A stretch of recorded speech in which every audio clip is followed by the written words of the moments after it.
আসসালামু আলাইকুম, সবাই কেমন আছেন? আলহামদুলিল্লাহ আমরা ভালো আছি সবাই। তো আজকে আপনাদের মাঝে নিয়ে আসলাম যে ঘরে কিছু নাই, চিন্তায় পড়ে গেলেন কী রান্না করবেন। তো ওরকম এক টুকরা গরুর মাংস দিয়ে যদি 10 জন খাওয়া যায় তো সেটা কেমন হয় বলেন তো।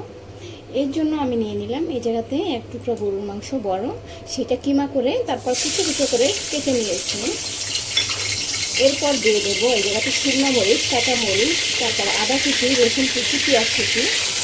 এবার আমি সবগুলো একসাথে ভালোভাবে ভেজে নেব। একটু সময় নিয়ে ভাজতে হইবে।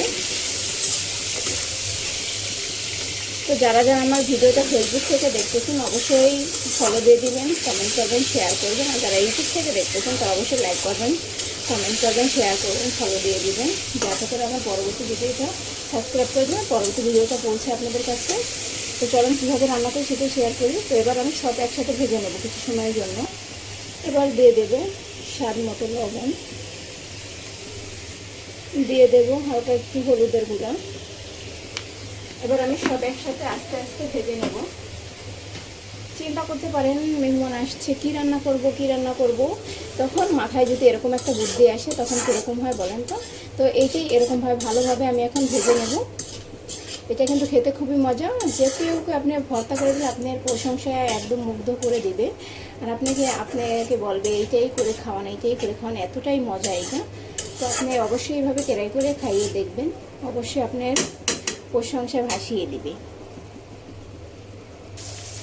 অনেকটাই ভাজা ভাজা হয়ে আসছে, এরকম করে একটু নেড়ে দিতে হবে যাতে করে নিচে না লেগে যায় আর সুন্দরভাবে ভাজা ভাজা হয়ে যায়।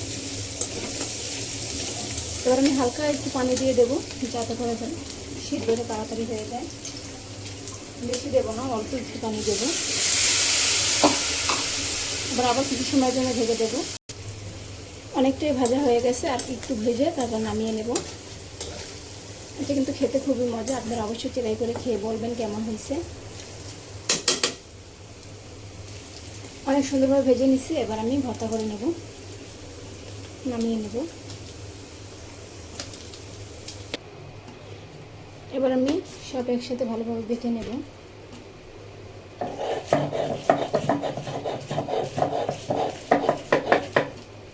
ভর্তা করে নেব।